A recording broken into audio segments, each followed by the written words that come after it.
Center, and I'm not going to steal his thunder because I know he's going to mention his personal history and experiences here at Kingswood. I also want to recognize Charlie McDowell, my board chair for Reach Riverside. I'm not going to steal his thunder. I don't think Representative Sherry Dorsey Walker is here, our board co-chair at the warehouse, who shares that responsibility with Anaya Patterson, who's an 18-year-old. But if you are a board member of any organization within the work group, could you stand or raise your hand, please?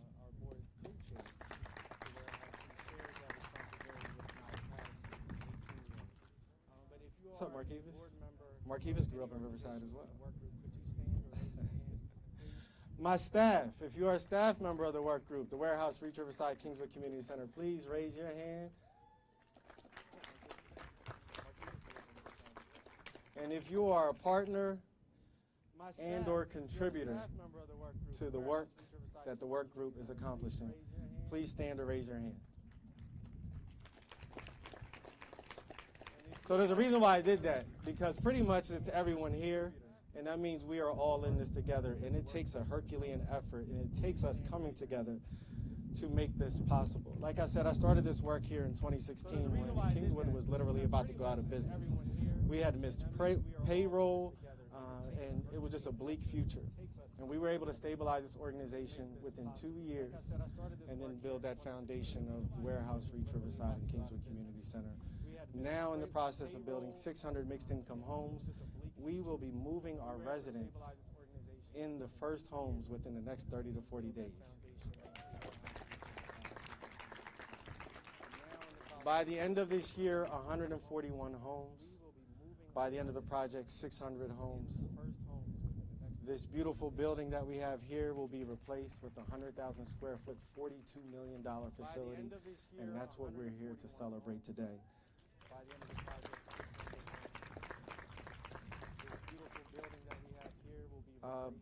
Before I pass over the mic, I just want to recognize a couple more people. I think everyone here knows my mom, also known as Mama Tony. My son, LJ. The love of my life, Shawnair, her son, Kevin, and her mother here as well. When you're doing this work and the sacrifices that you make, you need a strong backbone at home. This work needs a strong backbone in Reach Riverside, and that's what it's become. And my backbone is definitely people sitting in these first couple of rows, so I just wanted to acknowledge it. You're not supposed to clap for yourself. Before I give up the mic, I do want to give my most sincere thanks to Senator Coons, you're not supposed to clap for yourself. Senator Carper, and Congresswoman Lisa Blunt Rochester, who couldn't be here. But please give it up for our federal delegation, who are not just taking the state by storm and representing us all and participating and contributing in projects like this, but you guys are leaders in the country. And at times like this, we appreciate your commitment, your fortitude, and your willingness to work with people, regardless of their backgrounds, perspectives, or positions. So that is it for me. I believe I recognized and did everything I was supposed to do. Jen, good, our Director of Marketing Communications. Jen usually gives me a list of things I should say, and today she didn't. She's like, well, you never use it. So, and I don't. And I don't have anything in front of me, so I try to do this all off the top of my head, but I can't thank you enough, and I'll continue to thank you for everything you do to support this work. So now I will give it up to our board chair, Mr. Ray Rhodes, for Kingswood Community Center. Thank you, Logan. Protocol having already been established, I too would like to thank Senator Carper and Coons for coming out, all the other dignitaries, my fellow board members, family and friends. What a great day. They call this Good Friday, but I think this is a great Friday for Kingswood and this community. In his classic, The Tale of Two Cities, Charles Dickens talked about the best of times and the worst of times. And I think I lived through both of those. 1968, growing up just a stone's throw from here at 2400 Claymont Street, my sister and I was in this building when Dr. King was assassinated. And how our community, along with others, changed. And now here we are, some 50-some years later, and I'm the chairman of the board of the same organization that really was a refuge for this community, and that continues to be a refuge. So again, I'm thankful for Kingswood, for I would say the foundation. And we talked about architecture. You can't have a good structure without foundation, a solid foundation. And this foundation provided, I would say, the livelihood for me to continue to serve in this capacity. We talked about 1968. Our city was torn apart by riots. We had the National Guards on our street that occupied our city for 9 months, still the longest occupation in any of our cities in this country's history. And then our city was still trying to find its way. So we came through storms with the civil rights. We came through storms literally with Katrina and all the hurricanes. And Kingswood still stands. That's a testament. So again, the leadership, Logan and his team have done a phenomenal job of putting a vision together. He talked about the houses. We talked about $10 million. This is not just dollars for bricks and mortar. It's about transforming hearts and minds and souls and spirits. And the new Kingswood, you see some of the renderings here, the new Kingswood will encompass this. And if you don't know anything about architecture, 100,000 square feet is a lot. Our architect is here. That's a lot of square footage. It's going to encompass a large majority of these acres here. And then we talk about $42 million.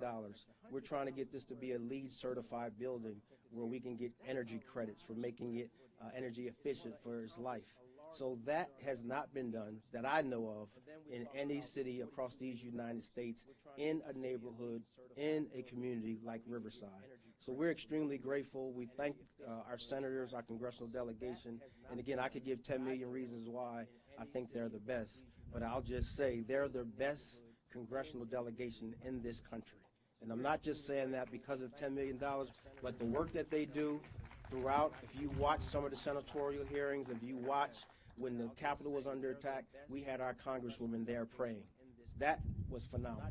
That was a testament to the spirit and the attitude that they serve. So again, thank you to our congressional delegation. Thank you all for being here, and we ask for your continued support and patience as we get to the next step.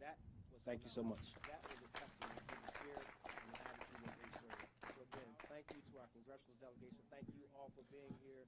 All right, so next up to speak is our own U.S. Senator Tom Carper, who knew me before I knew myself, right?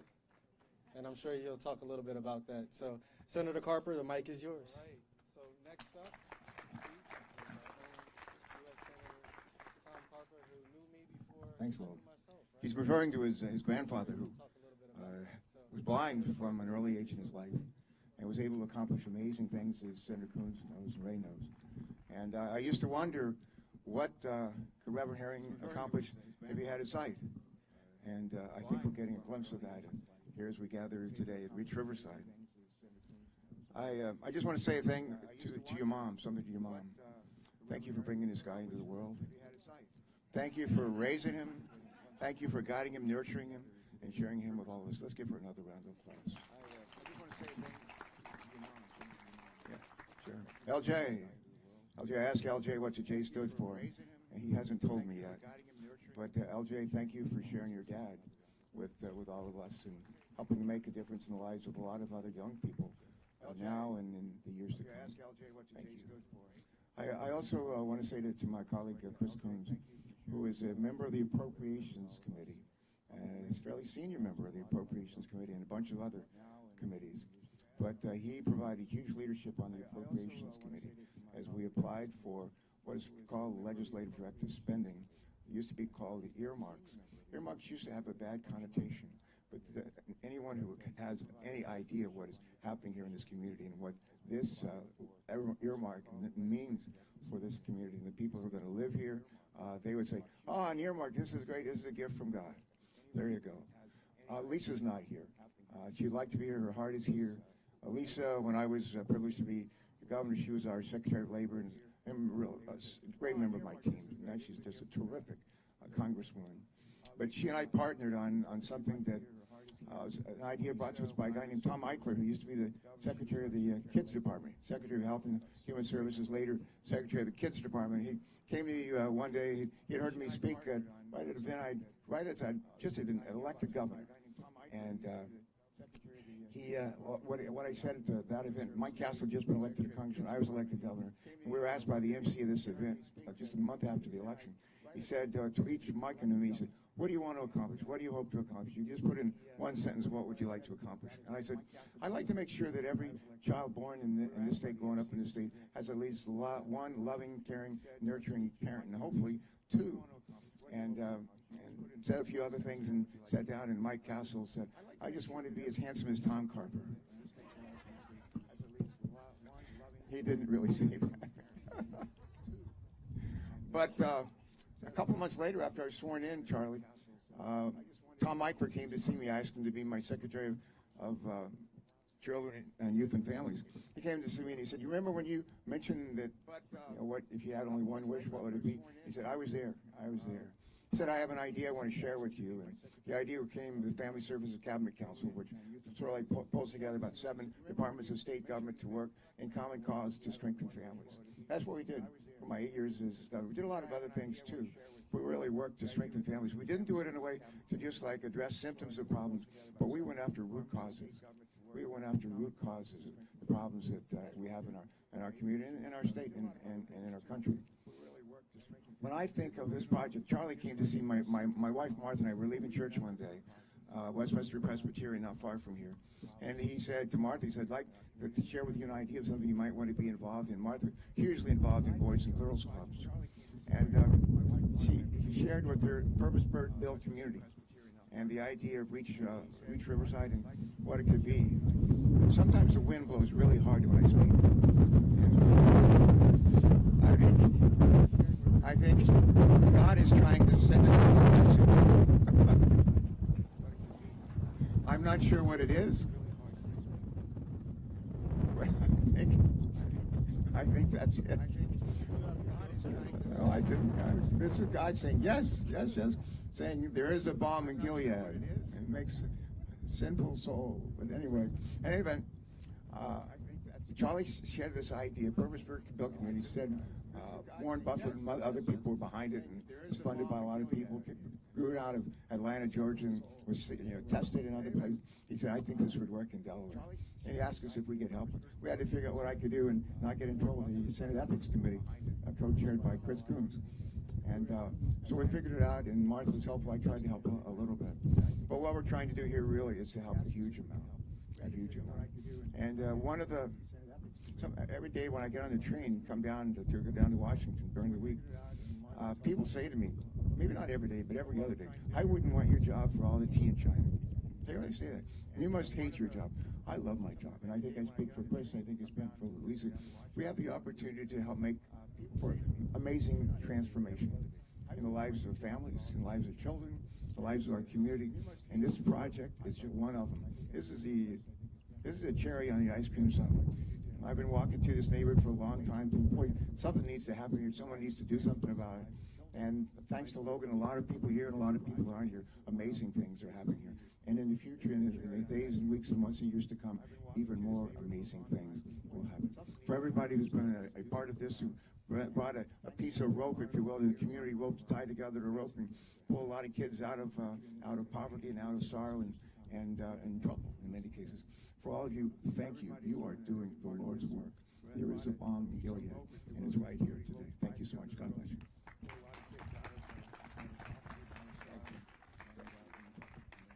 Thank you, Senator Carper. So about a month ago, I was in Akron, Ohio, visiting the LeBron James Family Foundation, just sharing ideas and seeing if there could be some mutual opportunities to learn. And the last night, I was actually there for one night. So the night I was there, we were at dinner, a group of us, and my phone was sitting on the table. Dinner was wrapping up. I ate way too much, and I saw Chris Coons come on my cell phone. So, typically I wouldn't leave dinner, but when Senator Coons calls, you answer the phone. So I picked up the phone, and I'm walking out the room, and of course, the reception was horrible. But he didn't give up, and I didn't give up, and after about 10 to 15 minutes of playing phone tag, he had me in suspense, and then he said, hey, if you could convince my mother to support you, I can support you, and we can support you. We got you $10 million for the new Kingswood Community Center.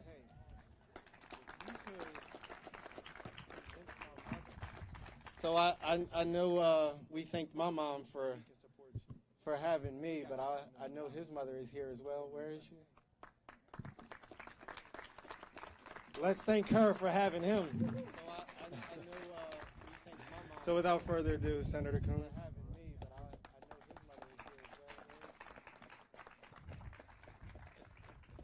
Let's thank her for having him. Thank you, Logan, and thank you for recognizing my mother and your mother. I will tell you, strong mothers make for strong communities, strong men, strong children, and a strong future. And I will never stop being grateful for the ways in which my mother, in good times and in bad times, showed the depth of her love and her commitment to her children, to the children she taught in school, to the people she worked alongside, and to the community in which we were raised. So, Logan, I know you've got a strong foundation, but I do as well. So, Mom, happy Good Friday. Love you tons, and thank you for being here. Proverbs teaches that where there is no vision, the people will perish. I don't know about you, but I'm feeling like a little church today, if you'll forgive me. It seems like a good day to take just a moment and reflect, right? And to think about what it means to a community when there is no vision, when there is division, when there are structural inequalities, when there are breaches in the walls, and when there is nothing to stand on.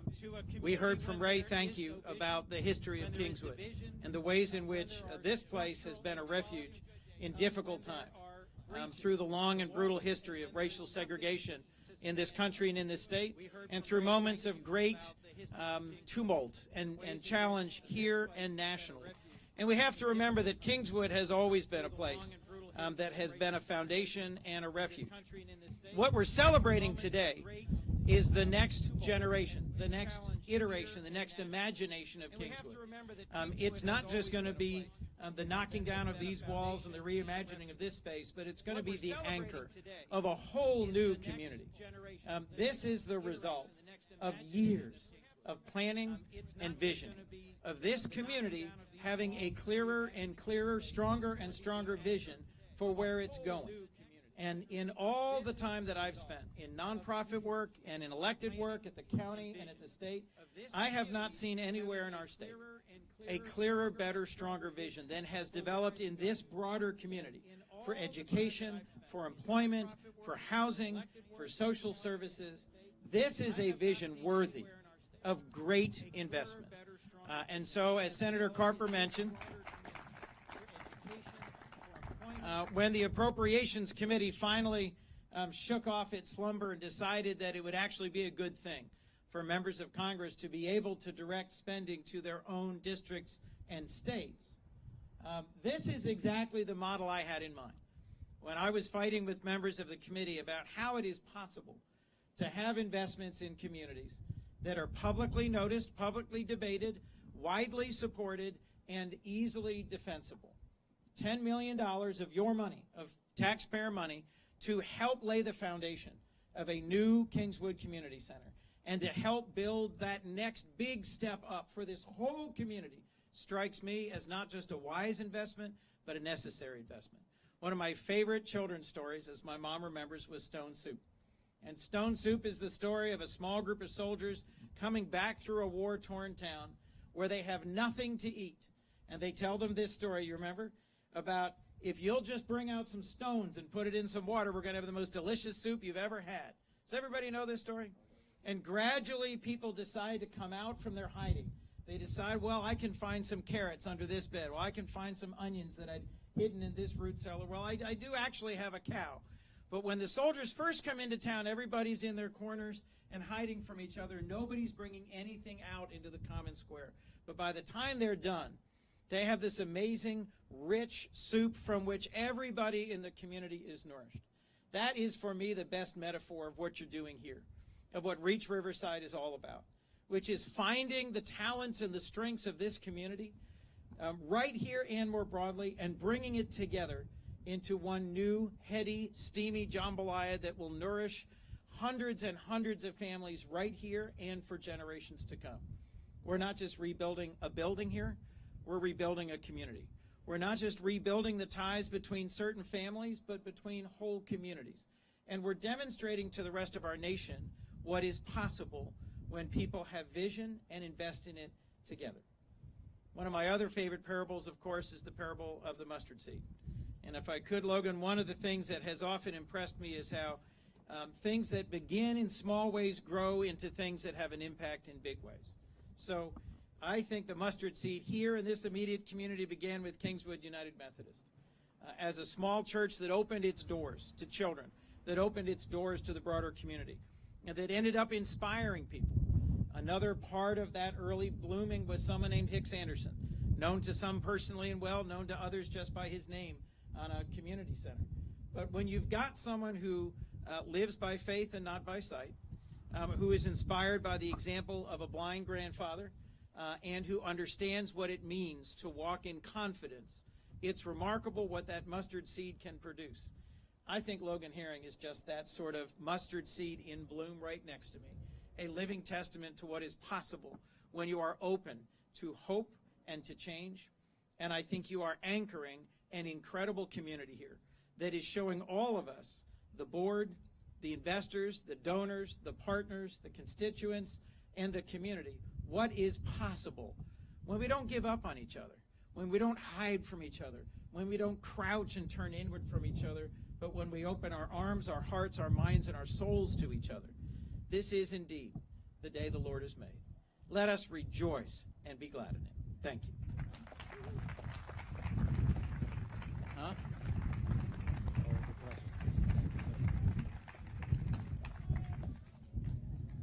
Drop the mic moment. I got your 20 spot later for those kind words about me.